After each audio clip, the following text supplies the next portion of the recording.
আসসালামু আলাইকুম সবরে।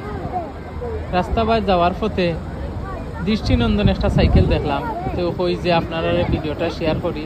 এটার আমরা আজবও হইতে পারি, কারণ অনেক মানুষও দেখুক সাইকেলটার সামনের চাকা কত বড় আর পিছের চাকা একবারে খুঁটিমুটি।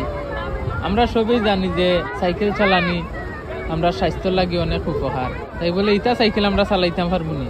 মনে হয় না কোন সময় যে চালাইতাম পারবো করি। আর সাইকেল সম্পর্কে জিজ্ঞাসলাম সাইকেলের যে মালিক থানডে, তাই কইলা যে বিশ্বর অনেক সাইকেলের মাঝে থানটাও আছে, এটা হিসাবও দৃষ্টিনন্দন বলে আর কি। তাই খুব ইচ্ছা করি সাইকেলটা খাস করি, তাই সাইকেল চালাই। তো এ সাইকেল আমরা চালানির মতো না, এটা উঠারও সিস্টেম নাই, উঠা বহুত কষ্ট। এত 7 তলার উপরে উঠমু কিলা, তাই প্র্যাকটিস করছেন, তাই উঠতা ফাটা। যাই হোক, সাইকেলটা আমার কাছে সুন্দর লাগছে, ওটা লাগে আপনারা দেখানোর চেষ্টা করলাম। তো ভালো থাকুক সব, আসসালামু আলাইকুম।